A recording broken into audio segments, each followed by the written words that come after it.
Wow, very nice. ভাইয়া এত সুন্দর বাইক কিনছে? ভাইয়া তো আমাকে একবারও বললো না। এই ফকির বাচ্চা, তোর কত বড় সাহস! ছোট লোকের বাচ্চা, তুই যে এই গাড়িকে টাচ করছো, তোকে এত বড় সাহস কে দিছে? এখন যদি এই গাড়িটা ময়লা হয়ে যায়, কে পরিষ্কার করবে? তুই পরিষ্কার করবি?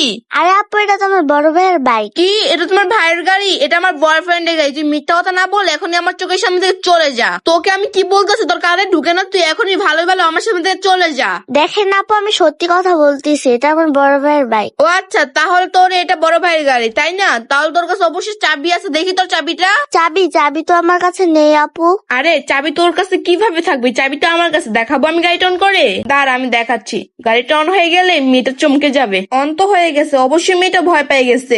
দেখছিস তুই, গাড়িটা আমি অন করতে পারছি কারণ এটা আমার বয়ফ্রেন্ডের গাড়ি। সত্যি বলতেছি, এটা আমার বড় ভাইয়ের বাইক। তোর সাহস কত বড়! আবার তুই বলতেছিস এটা তোর ভাইয়ের গাড়ি? তুই জানিস এই গাড়ির দাম কত? এই গাড়ির দাম 4 লাখ টাকা। আর তোকে দেখে মনে হচ্ছে না, তুই বাস্তবে 2000 টাকা চোখে দেখোস না। ভালোই ভালো আমার চোখের সামনে থেকে চলে যা। কিন্তু আপু, যা ফকিন্নির বাচ্চা।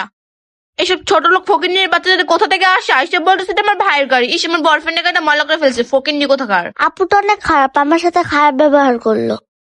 বেবি, গাড়ির চাবি দাও, চলো আমার বোনকে এখন আমি আনতে যাব। ও আচ্ছা, তোমার বোনকে আনতে যাবা? আচ্ছা, চাবিটা নাও। আর তুমি জানো এটা পিচ্চি মেয়ে এসে বলতেছে কি এই গাড়িটা নাকি ওর ভাইয়ের, আর দেখছো গাড়িটা ময়লা করে ফেলছে।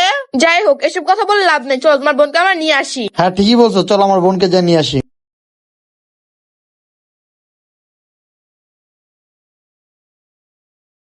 বেবি, নামো এখানে।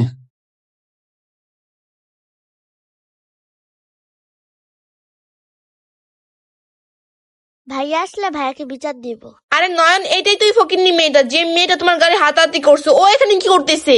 ও কি তোমার বোনের স্কুলে পড়াশোনা করে নাকি? আরে কি বলতেছো ফকিন্নি মানে? হ্যাঁ, এইটাই ওই ফকিন্নি মেয়েটা যাকে আমি রাস্তার ভিতরে অপমান করছিলাম। ভাইয়া চুপ বললো না। ও বুঝতে পারছি, এটাই সেই মেয়েটা। আচ্ছা ঠিক আছে, এই তোমার ফ্যামিলি কোথায়? ফ্যামিলি আসে নাই? না ভাইয়া, আমার ফ্যামিলি নাই, আমি এতিম। আরে ওর দিকে ফ্যামিলিও নেই, তার মানে ও একটা এতিম মেয়ে। এই তুই পড়াশোনা করছ কেন? তুই মানুষের বাসায় বান্দিগিরি করতে পারছ না? আপু, আমি পড়াশোনা করি এজন্যই, কারণ আমি আমার বাবার অনেক বড় একটা স্বপ্ন পূরণ করব। ফকিন্নির বাবার আবার স্বপ্ন? এই তোর বাবা তোকে নিয়ে কি স্বপ্ন দেখছে? তোকে কি মহারানী বানাবে?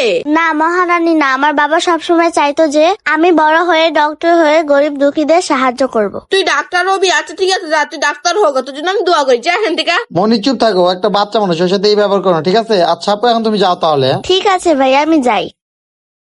নয়ন, অনেকক্ষণ ধরে আমরা ওয়েট করতেছি। তোমার বোন কখন আসবে? আর স্কুলে গেরো তালা মেরে দিয়েছে। হ্যাঁ আসবে, মনে হয় ভিতরে কোন ক্লাস করতেছে। শোনো, আমি তোমাকে এখানে কি কারণে আনছি, আমার বোনের নামে সব সম্পত্তি আব্বা লিখে দিয়ে গেছে, এবং দলিলে কি লেখা আছে জানো? আমার বোনের 18 বছর না হলে আমি কোনো সম্পত্তির ভাগ পাবো না, কিন্তু আমি খাওয়া দাওয়া করতে পারবো, চলতে পারবো। এই বাইকটা কিন্তু আমার বোনই কিনে দিছে, জানো তুমি? কি, এই বাইকটা ওর বোন কিনে দিছে? তার মানে আমাকে তো অনেক কিছু দিব ওর বোন। ওর টাকা না দিলে আমি বাইকটা কিনতে পারতাম না।